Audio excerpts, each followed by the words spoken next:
Bismillahirrahmanirrahim. Assalamualaikum warahmatullahi wabarakatuh. Waalaikumsalam warahmatullahi wabarakatuh.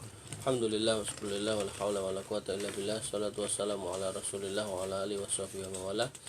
Wa nifidin azani Allah wa iyyakum. Alhamdulillah, bersyukur kepada Allah Subhanahu wa taala yang masih memberikan rahmat kepada kita berupa iman, berupa Islam, berupa kesehatan, berupa waktu, sehingga kita bisa berkumpul di tempat ini dengan niatan tidak lain dan tidak bukan adalah mengkaji ayat dan hadis yang disampaikan oleh Allah dan Rasulnya, yang dibukukan oleh ulama dalam kitab At-Tauhid, dengan harapan kita kemudian meluruskan keyakinan-keyakinan kita kepada Allah Subhanahu wa taala agar kita menjadi orang-orang yang berakidah lurus. Wa nifidina azani Allah wa iyyakum. Selalu senantiasa saya ulang-ulang bahwasanya akidah itu dasar atas segala sesuatu. Ketika kita hanya bengkok, maka susah kemudian kita berharap kesuksesan di akhirat khususnya. Apabila akidah kemudian lurus, maka sepelik apapun masalah, orang akan tetap bertahan, bersabar, tanpa perlu berputus asa. Qanifidina azani Allah yakum. Tadi saya membaca sebuah berita, gak tahu berita tahun kapan, saya ngerti itu. Jadi ada seorang polisi yang dia itu lulusan akpol terbaik pada zamannya itu. Dia stres berat sampai akhirnya dia menembak siapa tadi, adiknya atau siapa gitu, yang dari namanya sih kayaknya orang Islam ini, tapi saya belum mencari informasi lebih lanjut. Intinya yang mau saya sampaikan adalah bahwasanya ketika akidah seorang muslim itu sudah baik kepada Allah Subhanahu wa taala, dia kenal, kemudian sebagai hamba dia tahu harus ngapain, maka masalah itu nggak akan kemudian membuat dia stres gitu. Masalah itu nggak akan membuat dia menjadi orang-orang yang berputus asa, orang-orang yang tidak tahu harus ngapain gitu, orang-orang yang nggak ngerti harus kemana dia berlari. Karena kalau dia kenal sama Allah Subhanahu wa taala dengan keimanan yang sangat kuat, tinggal Anda tekadahkan tangan ke langit, maka cepat atau lambat masalah itu akan diselesaikan oleh Allah Subhanahu wa taala. Paling tidak Anda akan diberikan satu kondisi di mana Anda tidak akan berputus asa atas apa yang Allah Subhanahu wa taala takdirkan pada kita pada hari ini, atau mungkin pada saat kita mengalami masalah itu. Qanifidina azani Allah ayyakum. Bab yang ke-34, merasa aman dari siksa Allah Subhanahu wa taala dan suka berputus asa dari rahmatnya. Bab ini menjadi penting karena ada sebagian orang yang ketika bermaksiat dia tidak pernah berpikir, tidak pernah merasa bahwasanya Allah Subhanahu wa taala siap menyediakan azab yang pedih buat mereka yang bermaksiat kepadanya. Sebaliknya ada orang-orang yang suka berputus asa dari rahmatnya, seolah-olah Allah Subhanahu wa taala tidak pernah memberikan harapan atas apa yang dia cita-citakan. Ada orang yang berkali-kali ngelamar ditolak, ada orang yang berkali-kali usaha gagal, ada orang yang berkali-kali sekolah nggak lulus, ada orang yang sakit bertahun-tahun nggak sembuh. Macam-macam penyakit, macam-macam masalah akan dihadapi oleh semua orang sesuai dengan kadarnya, dan Allah sudah berjanji nggak akan melebihi kesanggupan masing-masing hamba. Tapi hanya orang-orang yang beriman aja yang kemudian mampu survive. Maka ketika kita lihat kondisi sekarang di mana kemudian banyak pengangguran, banyak PHK, banyak kerusuhan gitu kan, saya secara pribadi teringat pada tahun-tahun 98 itu. Mungkin sebagian kalian, kamu udah lahir belum? 98 belum. Nah, sebagian kalian belum lahir itu kan. Pada saat itu banyak kepala keluarga yang stres gitu kan. Ya, saya nggak tahu jumlah pastinya, tapi berapa kali saya membaca sebuah berita itu, saking stresnya dia sudah nggak punya kerjaan gitu kan, punya anak 3, punya istri, kemudian sampai menyiapkan minuman, entah teh, entah susu, entah apa gitu kan, dikasih racun untuk kemudian mengakhiri hidup dia dan sekeluarga gitu. Dan ini adalah orang-orang yang tidak kenal Allah Subhanahu wa taala atau kurang kenal dengan Allah Subhanahu wa taala. Sekiranya mau kenal, maka kita nggak akan sampai pada titik itu. Bahkan semakin kesini banyak motivasi orang kemudian mengakhiri hidupnya. Ada yang kemudian karena putus cinta gitu kan, ada yang karena sekolah nggak lulus, ada yang karena malu habis diperkosa dan seterusnya. Seolah-olah dunia menjadi berhenti dengan apa yang dia alami gitu. Padahal sesungguhnya Allah Subhanahu wa taala memiliki hikmah yang sangat besar pada setiap cobaan, pasti gitu kan. Wa nabiyina azan ya Allah wa iyyakum. Allah taala berfirman, a'udzubillahi minasyaitonirrajim, afa aminu makrallah wala ya'manu makrallahi illal qaumul khasirun.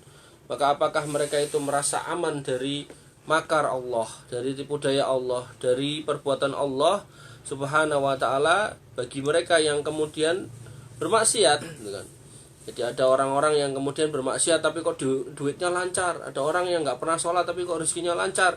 Afa aminu makrallah, apa mereka itu kemudian merasa santai dengan semua itu, merasa benar gitu kan. Fala ya'manu makrallah illal qaumul khasirun, maka tidaklah merasa aman dari makar Allah itu kecuali orang-orang yang rugi. Kenapa rugi? Karena berarti dia nggak sadar atau tidak mau mengakui kalau dia salah lantaran Allah kasih nikmat gitu. Ada orang-orang yang sampai hari ini nggak bisa keluar dari perbuatan homoseksual gitu kan. Alasannya, gue homo kaya, lu nggak homo yang normal aja lu miskin ya gitu. Bahasa-bahasa yang seolah-olah memberikan vonis bahasanya kebenaran itu diukur atas materi gitu kan. Pernah kita sampaikan di sini kan, sekiranya orang yang paling benar itu orang yang punya kuasa, maka orang yang berhak menjadi orang paling benar adalah Fir'aun ya kan. Sekiranya orang yang paling benar itu orang yang paling kaya, tentu orang yang paling berhak untuk menjadi orang benar itu Qarun gitu. Dan seterusnya gitu kan. Maka kebenaran tidak pernah bisa diukur dengan apapun selain dengan parameter yang benar, yaitu Al-Quran dan Sunnah. Maka ketika ada orang yang mabuk, orang yang judi, jual narkoba gitu kan, jadi germo atau apapun profesinya yang semua itu haram, atau pegawai bank yang riba gitu kan, tapi dalam hal ini kemudian dia mengukur, menilai kebenaran dia dari kekayaan materinya, maka dia termasuk orang-orang yang tertipu gitu. Tertipu karena dia tidak bisa menyadari kalau dia ada di tempat yang salah yang harusnya dia kembali ya. Maka ketika kita dengar ada seorang pendeta yang kemudian masuk Islam, lalu dia bercerita zaman dulu dia kaya raya, kalau dia di mimbar podium itu dia yang paling bagus jasnya, paling keren sepatunya, HP-nya paling canggih gitu kan.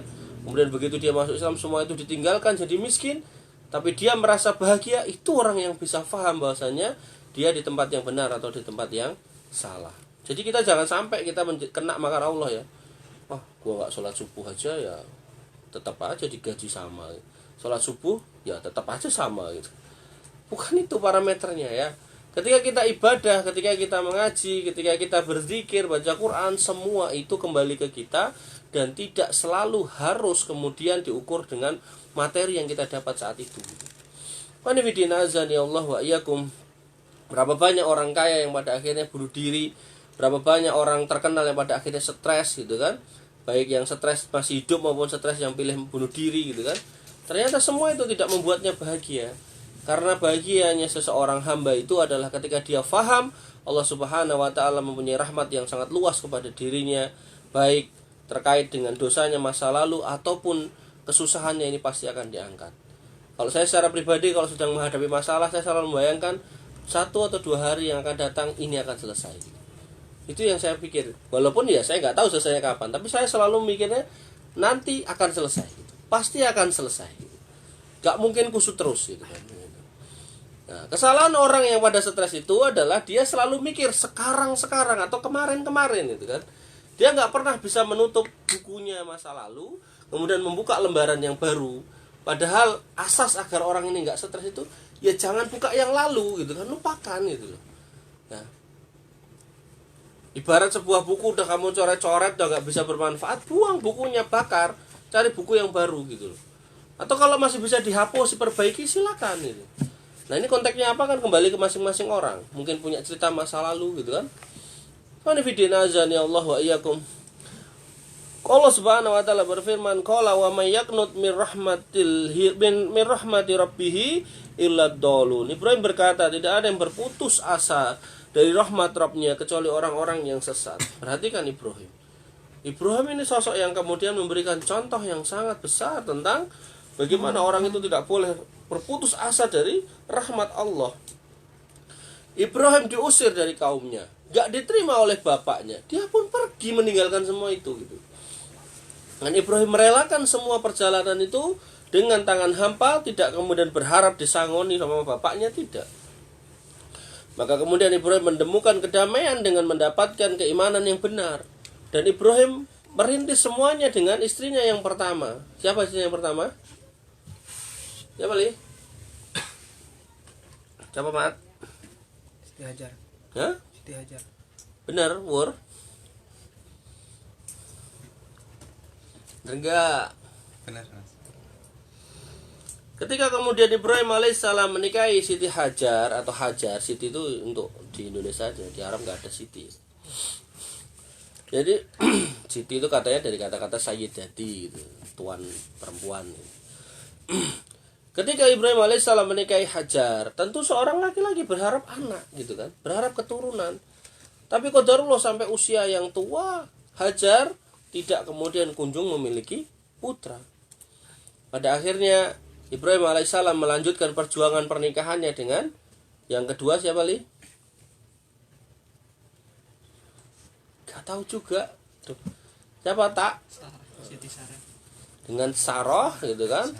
Nah kemudian ternyata Sarah pun hamil gitu kan. Justru kemudian ketika hamil, lalu kemudian malah Allah Subhanahu wa taala mengujinya untuk kemudian disuruh pergi ke tempat yang jauh, di mana Ibrahim alaihissalam itu ada di Palestina. Kemudian diperintahkan untuk kemudian ke Mekah yang hari ini menjadi pusat kiblat kita. Di sana kemudian suruh ninggalin itu anak sama istrinya, tinggalin aja situ. Suruh bertawakal hanya kepada Allah, tinggalin gitu kan. Bayangin seorang ibu yang baru ngelahirin gitu kan, sama anak kecil suruh ninggalin di tengah padang pasir. Kiri kanannya nggak ada apa-apa gitu kan.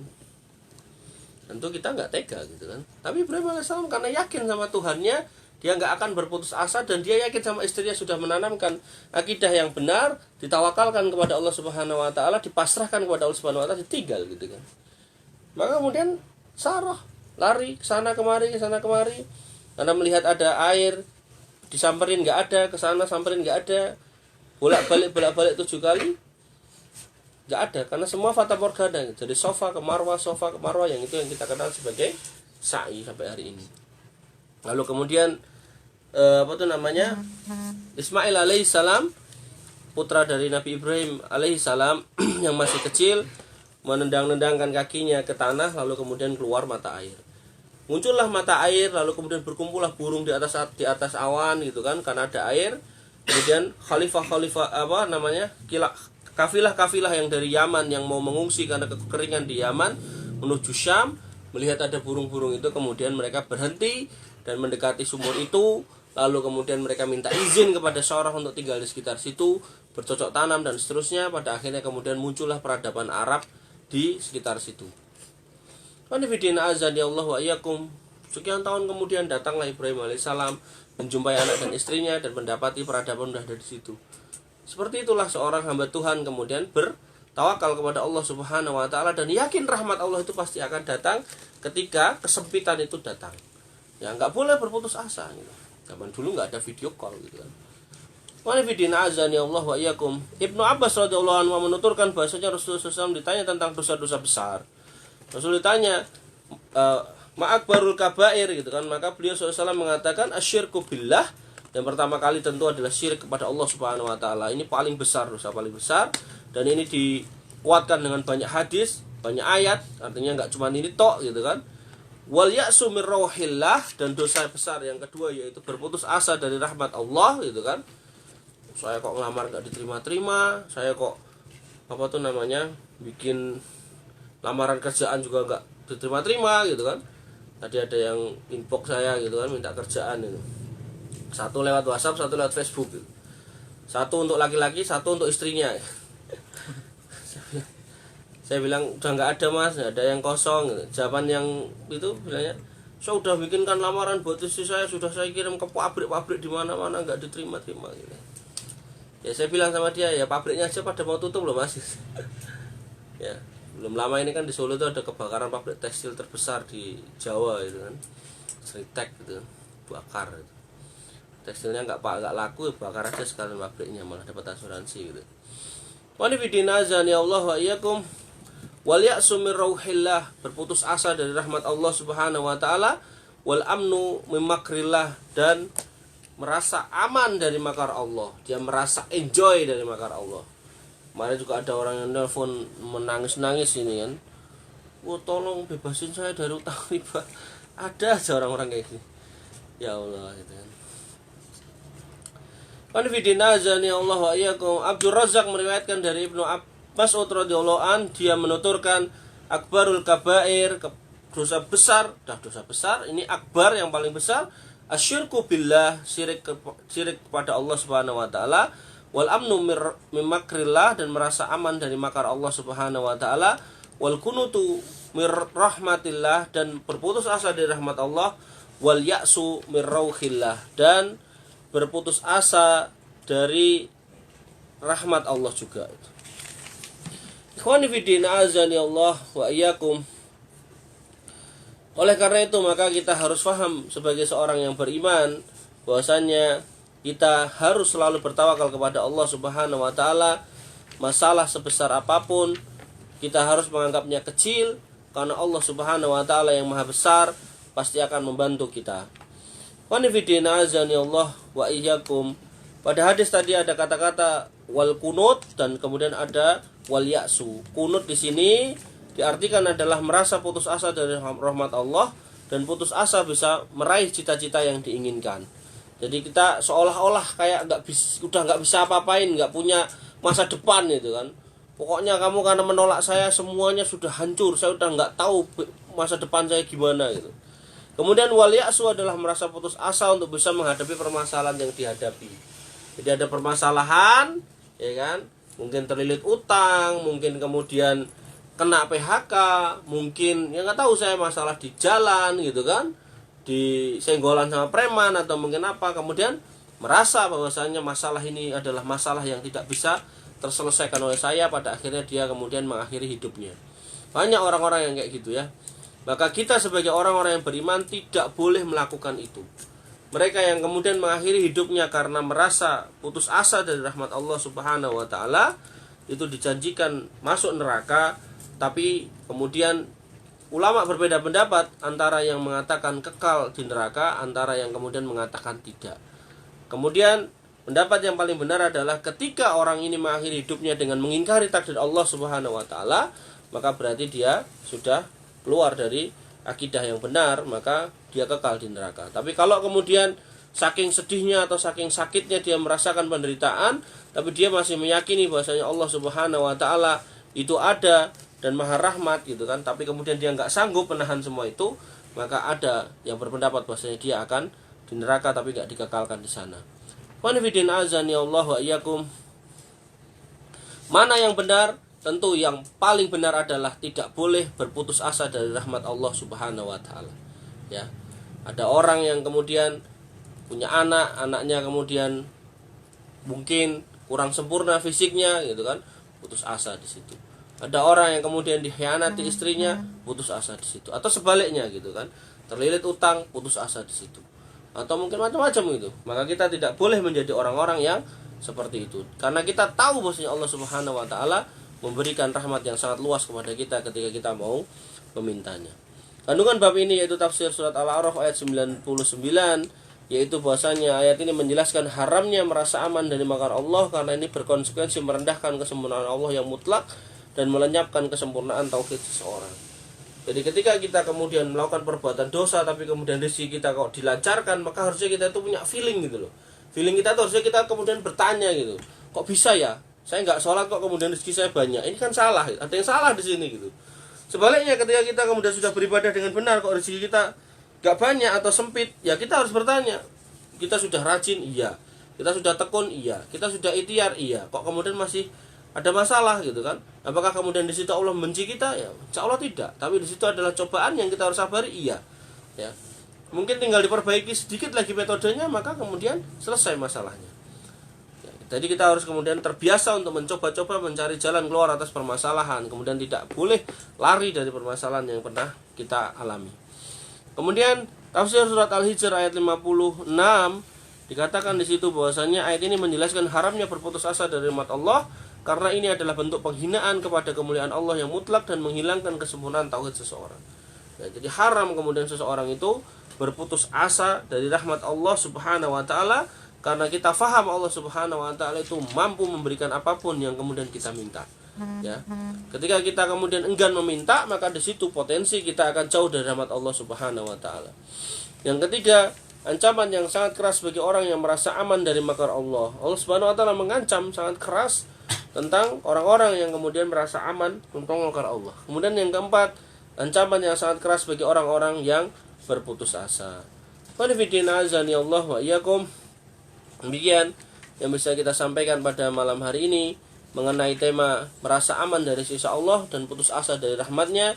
Intinya, ketika Anda bermaksiat, ketika kita bermaksiat, maka segeralah bertaubat kepada Allah Subhanahu wa taala dan jangan pernah mengukur materi dunia itu sebagai parameter kasih sayang Allah Subhanahu wa taala.